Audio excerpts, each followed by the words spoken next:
Setelah MK menolak gugatan sengketa Pilpres, Prabowo Gibran sah jadi Presiden dan Wapres terpilih. Kini wacana pembentukan kabinet pun mengemuka. Kita ulas wacana pembagian kursi Menteri Kabinet Prabowo Gibran bersama Wakil Ketua Umum Partai Golkar Ahmad Doli Kurnia, Wakil Ketua Umum PAN Viva Yoga Mauladi, dan pengamat politik Burhanuddin Muhtadi. Selamat malam Bang Doli, Mas Viva, juga Mas Burhan. Sehat ya? Selamat malam, sehat, alhamdulillah. Terima kasih sudah hadir semuanya. Saya ke Bang Doli dulu. Sejauh ini di internal Kabinet Indonesia Maju, sejauh mana perbincangan soal pembagian kursi kabinet? Nggak mungkin dong nggak disinggung sama sekali ya? Iya, saya kira memang pasti dibicarakan sudah sejak lama sebetulnya. Saya yakin ya bahwa walaupun ya dalam sistem presidensial kita ini kan itu hak prerogatifnya presiden. Betul. Dalam hal ini hak prerogatifnya Pak Prabowo.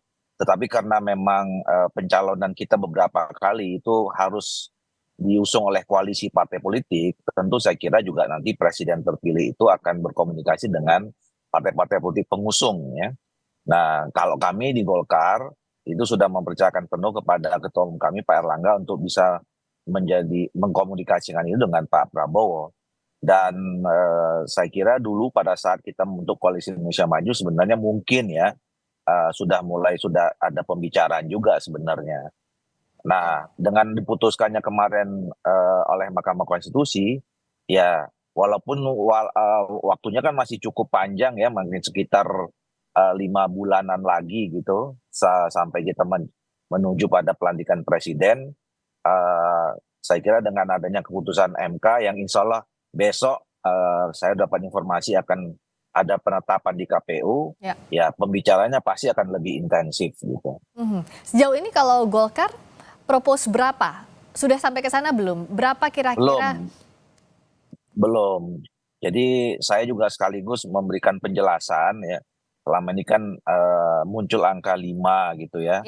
Nah, sementara saya mau menjelaskan bahwa sebetulnya kemarin itu Pak Erlangga pada saat kita buat acara silaturahim sambil memanjatkan rasa syukur dengan perolehan dari Partai Golkar, ya hitung-hitungan aja kontribusi kita terhadap Pilpres, peraihan suara kita di Pileg, ya mudah-mudahan dapat sekian kira-kira gitulah. Tapi saya kira begini, Pak Erlangga dan kemudian juga Pak Prabowo yang terutama ya pasti juga sudah punya rumusan ya tentang bagaimana komposisi kabinet ini yang tentu semuanya akan memenuhi unsur keadilan, menghargai proses yang cukup panjang, walaupun kemudian nanti pada akhirnya bisa jadi ada partai-partai politik yang sebelumnya tidak tergabung dengan koalisi Indonesia Maju, itu juga akan bergabung. Saya yakin Pak Prabowo sudah punya rumusan yang juga sudah mulai dibicarakan dengan ketua-ketua partai politik yang ada di koalisi Indonesia Maju. Oke, kalau dari PAN seperti apa? Tapi sebelumnya kita akan sama-sama saksikan dulu bagaimana perjalanannya sampai kita akan sama-sama menimbang bagaimana proyeksi peta politik ke depan pasca putusan MK lewat tayangan berikut ini.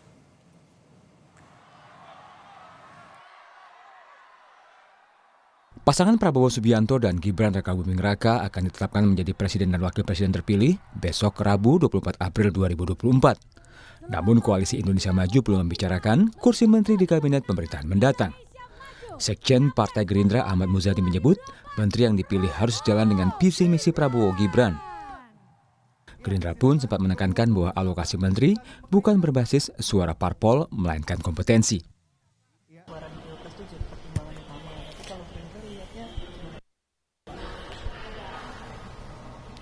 Kontribusi itu bagaimana cara ngitungnya? Apa iya itu menjadi sebuah, tetapi begini, bahwa sebagai sebuah kebersamaan dalam komitmen koalisi, saya kira itu akan menjadi pertimbangan yang sangat penting bagi lebih tahu berapa jumlah yang akan diberikan ke Partai Gerindra. Tapi pasti akan lebih banyak dong dari Golkar. Saya belum. Kira berapa pos Pak yang bisa diisi Gerindra gitu Pak? Belum ada angka pasti, belum ada posisi yang pasti. Sebelumnya Ketua Umum Partai Golkar Erlangga Hartarto sempat meminta 5 jatah kursi menteri dalam kabinet Prabowo Gibran.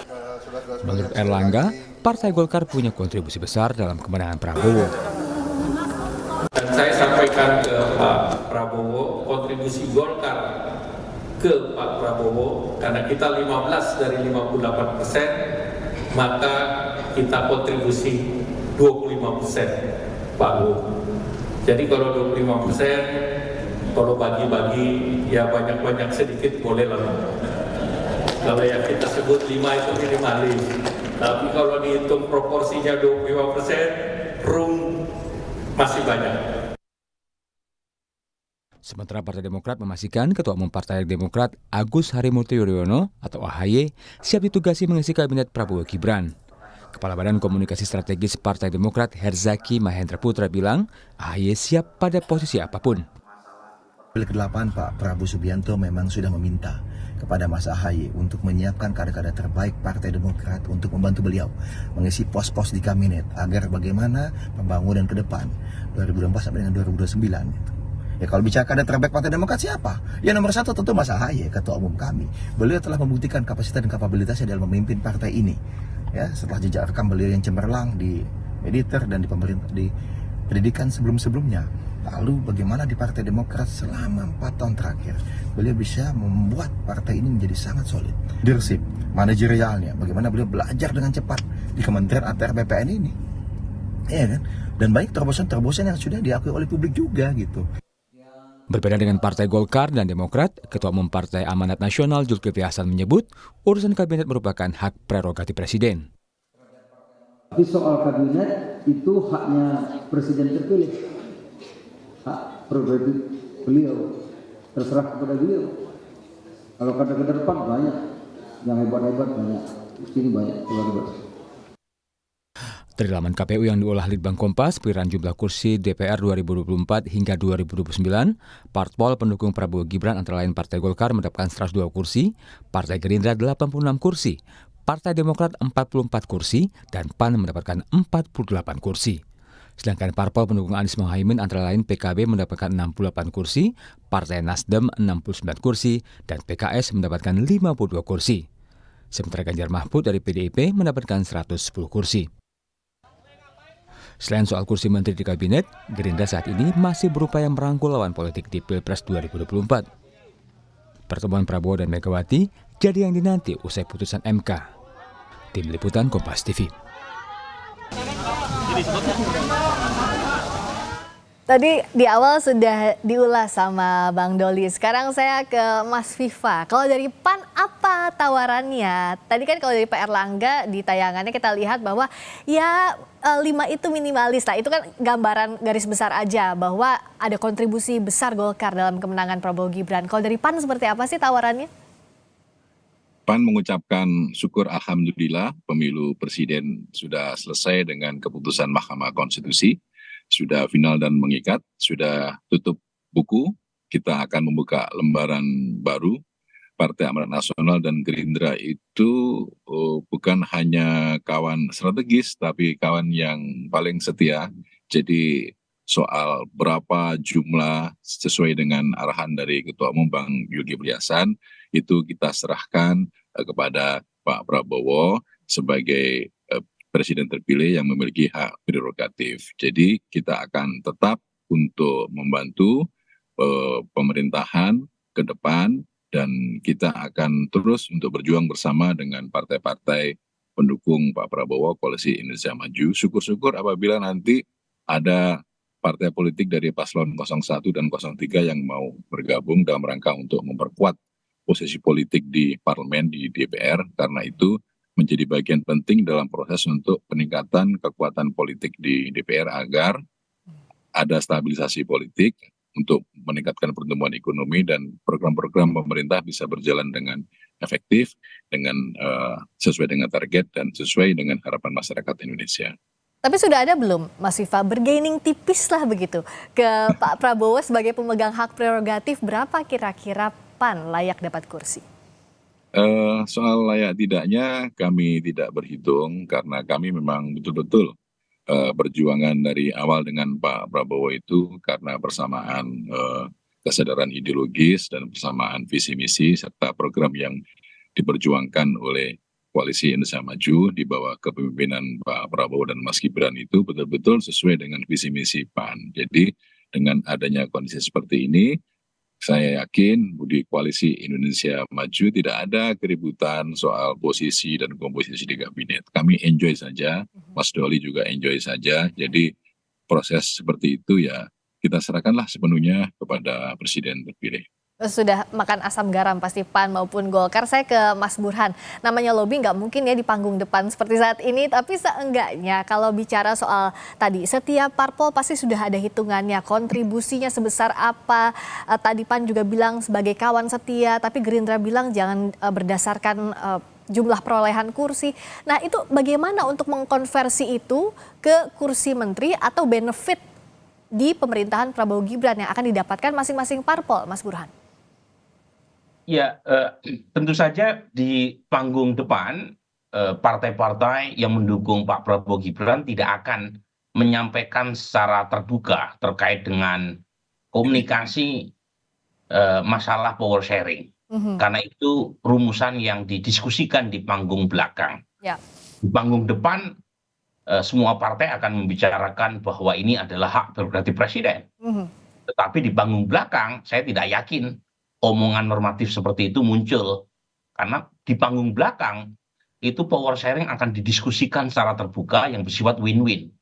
Nah pada titik itu biasanya politisi punya mekanisme atau konsensus yang disepakati. Ya. Dan ukuran paling mendasar berkaitan dengan power sharing adalah berapa kontribusi dari masing-masing partai berkaitan dengan governability.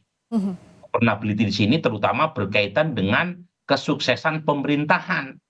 Nah, dalam konteks ini, Friska, itu diukur oleh seberapa besar kursi yang dimiliki oleh partai pendukung pemerintah di parlemen. Karena kesuksesan pemerintahan dalam sistem presidensial multipartai ekstrim itu ditentukan oleh relasi eksekutif dengan legislatif. Pada titik ini, suka tidak suka, Golkar itu kursinya paling banyak di antara partai pendukung Prabowo Gibran.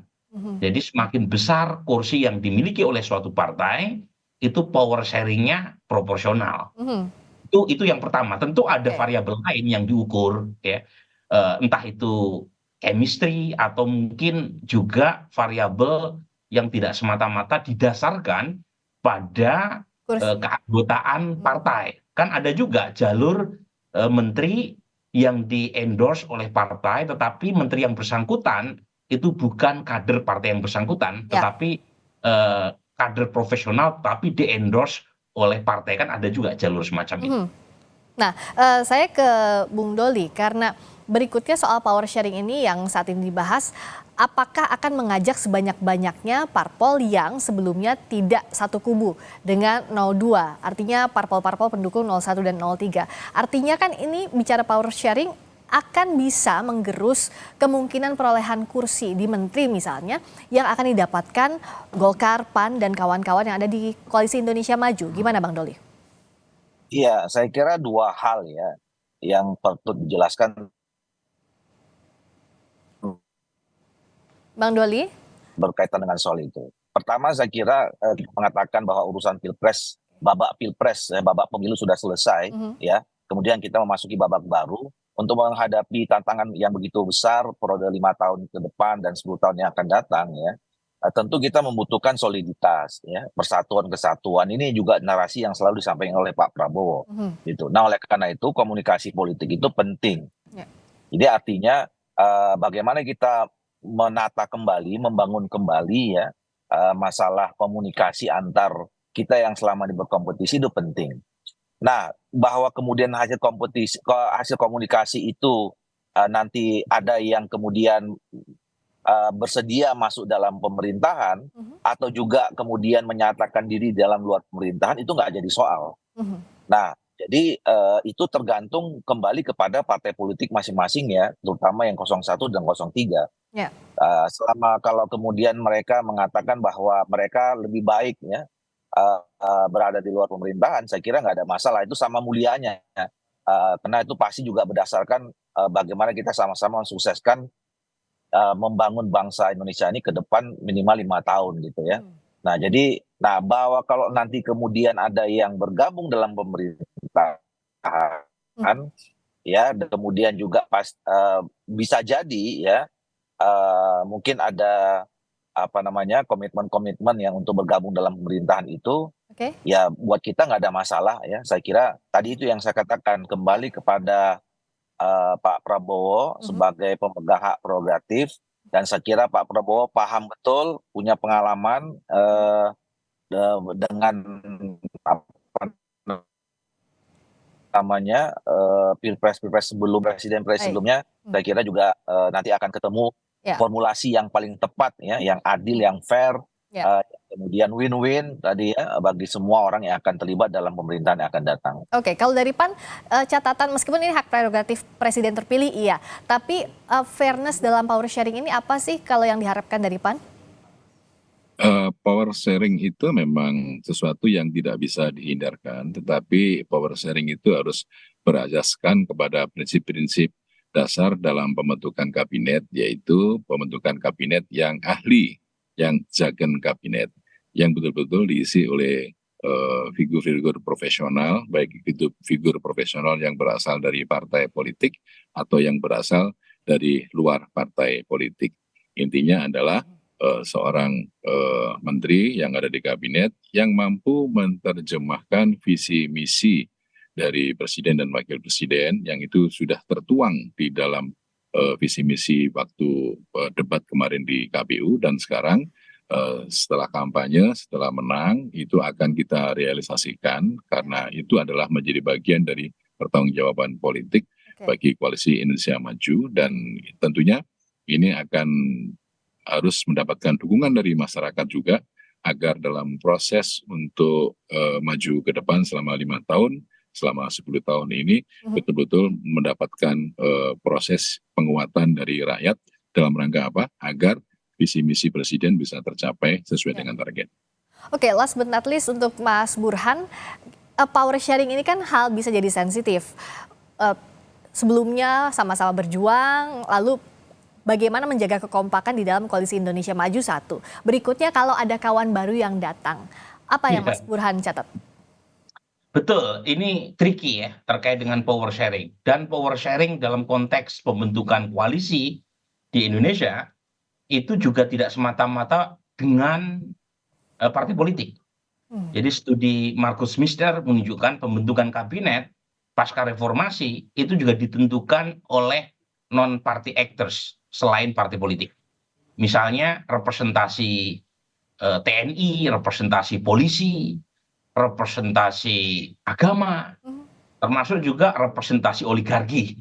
Nah, dalam konteks Pak Prabowo, jangan lupa meskipun Pak Jokowi tidak bisa maju lagi sebagai presiden, bukan tidak mungkin Pak Prabowo juga mendiskusikan kepada Pak Jokowi siapa nama-nama yang di-endorse oleh Pak Jokowi untuk kabinet Pak Prabowo ke depan. Jadi ada banyak itu variabel yang mempengaruhi proses pembentukan kabinet ke depan. Nah, saya sebut tricky karena kalau misalnya proses power sharing itu win-win, artinya pemberian akomodasi kepada salah satu pihak tidak mengganggu jatah buat pihak yang lain, buat pihak yang berkeringat, seperti PAN, Golkar, Demokrat, ya, Gerindra, tentu tidak akan menjadi masalah. Tetapi kalau ternyata mengurangi, nah jadi isu. Nah, di sini yang saya terus terang khawatir ya, kalau misalnya jatah yang dibagi terlalu banyak, jadi kuenya itu terlalu banyak yang mendapatkannya, misalnya termasuk mengakomodasi Nasdem atau PKB ya sebagai mitra koalisi baru, ada kekhawatiran keinginan untuk mengubah undang-undang Kementerian Negara, karena dalam undang-undang Kementerian Negara jatah maksimum buat alokasi menteri itu 34. Nah, kalau terlalu banyak pembaginya, jangan-jangan ditambah. Nah, ini hati-hati nih, kalau ditambah, itu tentu akan menimbulkan kompleksitas berkaitan dengan postur kabinet yang terlalu bengkak. Dan jangan-jangan itu justru malah menambah kesulitan koordinasi. Jangan lupa, studi komparatif menunjukkan jumlah kementerian di Indonesia 34 itu sudah termasuk terbanyak di dunia. Jadi kalau kemudian ditambah lagi, tambah bengkak tuh. Ya. Jadi hati-hati proses power sharing, jangan sampai membuat koordinasi untuk kabinet ke depan malah terganggu. Oke, jadi jangan sampai kalau nanti postur kabinet terlalu gemuk, malah berbanding terbalik dengan produktivitas. Tapi yang jelas waktunya masih panjang, masih banyak harus bersabar, termasuk juga Golkar, PAN, dan kita ya, Mas Burhan ya, untuk mengamati ini karena akan menarik bagaimana yang terjadi di panggung belakang dan panggung depan jelang nanti pengumuman kabinet. Ini Friska, ini narasumbernya Hemi semua ini. Luar biasa, makanya terima kasih banyak, jangan bosan-bosan diundang, makanya Mas Viva, Bang Doli, Mas Burhan, kita akan diskusi lebih banyak lagi dalam beberapa bulan ke depan. Terima kasih banyak, selamat malam. Terima kasih.